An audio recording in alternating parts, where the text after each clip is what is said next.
Welcome to Aging Insights. I'm Grace Egan, Executive Director of the New Jersey Foundation for Aging. Our mission is to promote policies and programs that enable seniors to live with independence and dignity in their communities. Aging Insights TV program is produced to provide information and resources to boomers, seniors, and caregivers.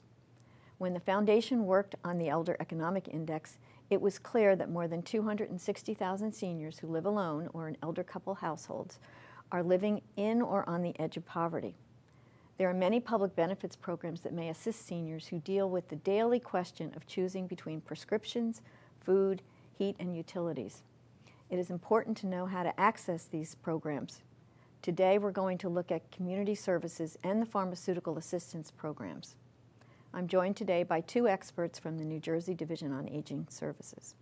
Louise Rush, Deputy Director, and Dennis McGowan, Manager of the Area Agencies on Aging Administration. This division is in the New Jersey Department of Human Services. Welcome, both of you. It's very happy that you're here. There's a lot to talk about. We know that New Jersey is home to 1.8 million older adults over the age of 60. And from our work in the Elder Index, we know that 260,000 people live on the edge of poverty or in poverty. And oftentimes, as people age, their economic situation becomes worse. So I bring this up because New Jersey is truly fortunate to have so many public benefits programs. Some are new in terms of addressing new issues, but some are long-standing services, which I think is New Jersey's been in the forefront. So Dennis, when we get calls in our office, we always tell people and ask them if they've reached out to their county offices on aging or their ADRCs.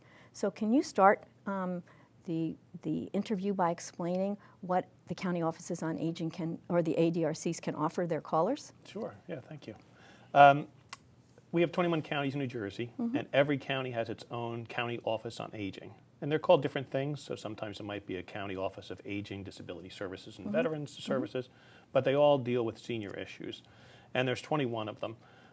We actually have, I think Bergen County was actually the first county office in the whole country to focus on senior issues. And our own division is this year 60 years old. That's right. The law creating you us. You look really good for 60. I know. So we do the same thing you do. When people call our office, we talk to them a little bit and find out what their issues are. And most of the time, for my side, we do have to send them to their county office on aging where they can get a fuller screening and actually access those services. So some services we have in our division and we actually operate them, but most services are at the county level, so folks need to go to their county to get those services. And so what types of services would someone maybe be screened for at their county? Sure. Sort of the biggest one, I think, is really around nutrition. Folks might be have been injured or they're frail and they need a home delivered meal, so they would call their county and arrange that. If they're mobile, if they can get out and want to socialize and can socialize, then they can go to a community center, usually a senior center or a church basement or something like that, for a congregate meal, and that's a meal you would eat with others. Right, so I'm just going to interrupt for a second. So both of the programs you mentioned, the home delivered meals, which people often think of as Meals on Wheels, or a congregate nutrition site, these do not require income eligibility. Correct. So, it's based on need or the idea that somebody wants that socialization. So I think that's really helpful to know. So what other services? I mean, I need a ride. I want a home health worker. I mean, are those things people call about? All those things. Basically, anything you think you might need as a senior, I would call your county office on aging first and get the information. Because they either have the program, they contract out for the program, or they know the local resources who may be working with that. And those do change county by county. So some counties decide that transportation is really the most important thing in their county. So they'll take their county dollars and put in a lot for transportation. The next county may say, you know what, meals are really the most important thing for our seniors, so we're going to concentrate on meals, or we're going to concentrate on some home services, some visiting homemaker or home health aides. So it does change a little bit county by county. So you really do need to call your county and ask them what there is. And don't be shy to do it, because they're there to help. They have trained information and referral specialists who answer the phones. So that might be the first person that someone talks to? That would be the first person. They would answer the phones. They've been trained on how to interview folks so that they can find out what it is you're looking for. And sometimes people call for one thing, but really something else is going to help them more. So they may Right. call because I need help with paying my rent, but then you talk to them and you find out that, you know what, they're really low income, and they may qualify for these other benefits that will help keep their income where they need to be so that the rent isn't a problem anymore. And that's the kind of skills that the information referral people have. Yeah. You know, we've done a lot of shows, and often SHIP comes up, which is the State Health Insurance Assistance program. Assistance yes. program. The A is silent. Yeah, the A is silent. But I mean, so there are so many things. I mean, when somebody gets their Medicare claims report or their explanation of services, I mean, there are different things that people can really call up and talk to those SHIP counselors. But as you said, there are so many services that someone can really find out about. Is there information online? There is online. We have a website where it's ADRC you mentioned earlier, which is Aging and Disability Resource Connection. So we have adrcnj.org. And that is a general resource website. And what we did to build that website is we took a lot of national information. So the information on Alzheimer's Association, we'll have national information in there. Okay. But we also took all the resource directories from our 21 county offices on aging and fed that into that same website. So all the information that you may need is there, and it's searchable. Frankly, it's searchable too many ways. You can search in one box, you can search by keyword and other things and find what you're looking for. And then I'm guessing that the county offices on aging, many of them have their own websites as well. And they do, yes. Most of the counties do. And from our website, our homepage, we have a list of the 21 county offices on aging, and with a link to all of their individual websites where you can find information on programs in your county. Yeah, I think that's important because often it's not the senior themselves that's looking; it's their family member, and they may find out that at 11 o'clock at night they're looking online for services. So I think that's important. Yeah. So there's a laundry list of benefits that people can apply for. Some of them are income eligible, and some of them are not. So I think that's important. And I think that some of the services may ask for a contribution, but that's not necessarily the case for many of the services that are provided. I know that we're really here to talk about pharmaceutical assistance. Yeah. And is that the one that somebody would get through your office, or is that one that would people would get help through a county? A little bit of both, actually, because you had mentioned SHIP, so I just want to go back to SHIP. Sure. We have the SHIP office in the directors in our office, but we have 21 county SHIP sites too. Most of those are in the county offices on aging. Yes. So if you call the county office on aging with a Medicare question, they'll be able to help you. There's 7, I think, that are in other agencies in their counties where they have the SHIP lead, where they are most of their Medicare counselors are there. So Medicare has a prescription drug program that they started many years ago now. I guess it is many years ago. So some folks can get help through Medicare. Is that Part D? That's Part D. Okay. Yeah. So some can get it through there. Okay. And a SHIP counselor can help you pick a plan that's right for you. But we do have pharmaceutical assistance within our program that are state funded that can really help people who are on Part D or people who aren't on Medicare at all yet get help. And that's one of the areas that, Louise, you focused on for a long time, right? Yes. Can you give us some history about how the pharmaceutical assistance program got started in New Jersey? Well, yes. The pharmaceutical assistance program started in 1975. It was the first program of its kind. Wow. And the most generous. And it was just really taking care of the aged population. But by 1981, it included the disabled population. So therefore now our program is known as the Pharmaceutical Assistance Program for the Aged and Disabled, or PAAD, as we now call PAD. it. Or PAD. It's kind of interesting, when people call our office, I'll ask them if they have pharmaceutical assistance. Well, I have PAD. Yes, okay, you've got it. So it's very interesting. So, 1975, that's very early when you think about it. Yes. So, and who's eligible for PAD? So if you're a resident of the state of New Jersey, or you're 65, or between 18 and 64 if you're receiving Social Security disability, and your income for a single person would have to be below $27,189, or if you're a married couple, $33,334. It's interesting to know the amounts of money, because having done the Elder Index, we really have a sense of what people need to cover their basic expenses. And we also know that 30% of all seniors in New Jersey only get Social Security as their income. Correct. So there are individuals that really do have incomes below these dollar values that you just mentioned. You're correct. And you know, after you pay your rent and your utilities and whatever, and your health benefits, I mean, you know, I'm sorry, I need to always correct people. Healthcare is not free. No, it isn't. You know? It is not. It's always surprising to me that people think Medicare is totally free. Well, Part A you've paid for, but the other pieces you have to really cover and pay for. So anyway, so what's the application process for PAD? Well, you have to apply on an application. It's called our Universal Application, or UA1. These are available by mail, or you can online. Usually you can call our 800 number and ask for one to be mailed out to you.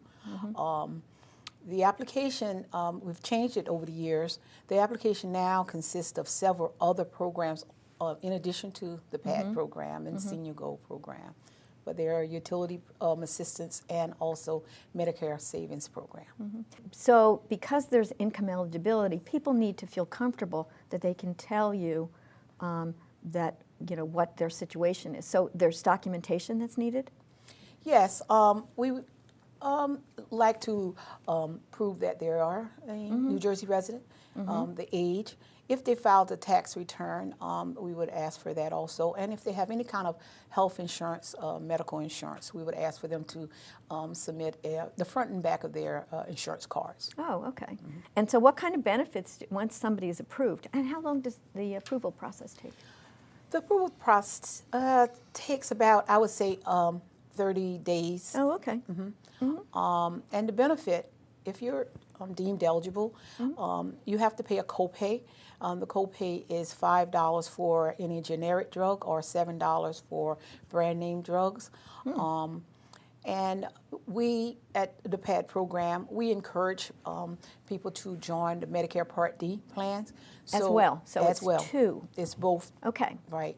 And if you are enrolled in a plan already, we will, you know, find out what your plan is named. If it's a plan that's working with the state already, we will take over your premium payment. If not, if you're not enrolled, we will assist you in enrolling based on your drug usage to a plan, a Part D plan that actually covers all your drug, and we also will pay for your premium for your plan. Well, that's interesting. So do you end up with two cards? Yes. Oh, okay. Yes, and when you go to the drugstore, you would take both cards. Medicare Part D would become your primary payer, and the PAD program will become your secondary payer. Oh, okay. So in reality, then, you may really have reduced your cost for your pharmaceuticals. Yes, your cost is really only the $5 or $7 per prescription. And so can you go to any pharmacy? Yes. And some people get their, I didn't think of this before, but some people get their prescriptions mailed to them. Is that covered as well? Well, I just didn't think about it we before. We really don't do mail-in pharmacies. It's not, okay. No. So if you have a plan that might be mail-in, it might be different how you would access. Yes. Okay. I just was thinking, how many people are currently enrolled? Currently, there's a 120,000 people on the PAD program. Have you seen that go up and down over the years? Or is it steady? It's been going down over the years, but since Part D came on board, I think a lot of our seniors don't think that PAD is still out there. Really? Yeah, that's so too we've bad. seen the numbers go down, and they don't understand that PAD works in coordination with the Part D plans. We cover your deductibles, your co-insurance, so the cost to you is much less if you have PAD and Part D. And that's why we do this program. Yeah. Because PAD is still there. I do think it's interesting that that you actually work with some pharmaceutical plans. I didn't realize that there was that integration of, you know, the PAD with some of the providers for the Part D. So that's kind of interesting. Yes. But it's not all providers of Part D. Well, we work with what we call the plans that that has the low income benchmark for okay. for New Jersey. So we don't work with all the plans, but we work with most plans. Hmm. Well, basically Need we to will cut you send out, and they would have to agree with the state that, you know, they would send us a bill for their clientele. Some plans don't do that. Okay. So if they are in agreement with, you know, providing their formulary at the first of the year when it's open enrollment, so we can match everything. So that's the only reason why we don't work with all of them. Well, you mentioned open enrollment. There's no particular enrollment period for PAD, right? No. No. No, Okay. you can apply anytime. Anytime. So I think that's kind of important. And then if someone is above those income eligibility limits that you mentioned before, there's Senior Gold. Right. It's the Senior Gold Drug Discount Program, or Senior Gold. The income limits for Senior Gold is $10,000 above the PAD eligibility limits. So that would be $37,000 or $43,000 for a couple. Correct. Okay. I sort of rounded them up, but Correct. Okay. And so, and the benefit levels are different? Much different. While PAD copay is only $5 and $7, Senior Gold copay is $15 plus half the cost of the remaining price of the drug. So it's a little higher, but again, it's a discount program and it's not totally all assistance program. And does that work with Part D yes, as well? It does. For Part D, we are not responsible for your premium for your Part D plan. You can pick out any plan you want, and This we is will with work Senior with Gold. it with Senior Gold. Okay. For PAD, we work with certain plans. We'll pay your premium. But for Senior Gold, you can pick out any plan that you want, and you're responsible for your own premium. Are there individuals that only have PAD? Well, yes, there are individuals. And they don't have Part D? Yes, there are some people cannot enroll in Part D if you don't have Medicare. Okay. You know, you can't. Right. But for the majority of the people that are on the PAD program and on Senior Gold, it's one of the criteria that said if you're eligible to enroll, you must enroll in a Part D plan. Because I think that's, it's important to know that they work together Yes. and that there still is PAD or Yes. PAD, and so I think that's good. And if someone feels that they're, you know, a few dollars over the PAD, it's nice to know that Senior Gold is there. Correct. So I think that's good. And I, you know, even I wasn't quite so sure what the relationship was with Part D, so it's really, hopefully Work we're all hand in learning. hand. Work hand in hand with Part D. Yeah. The Part D plan actually takes, as I said, they're the primary payer, so the majority of the cost goes to the Part D plan, and the state pays the balance. That's great. And so I guess we've really covered what my next question was about what older adults and caregivers should know about the program. It would seem to me that if you're eligible, you should apply. You should apply. You should apply. Plus, as you said, that universal application really determines some other eligibilities for heat and utilities, or? Yes. The program actually either we determine eligibility or screen for 7 programs. So the pharmaceutical program is the first, and it covers your pharmaceutical assistance to the age, PAD, and your Senior Gold. Then we have utility assistance, and that would cover the Lifeline utility assistance and tenant assistance.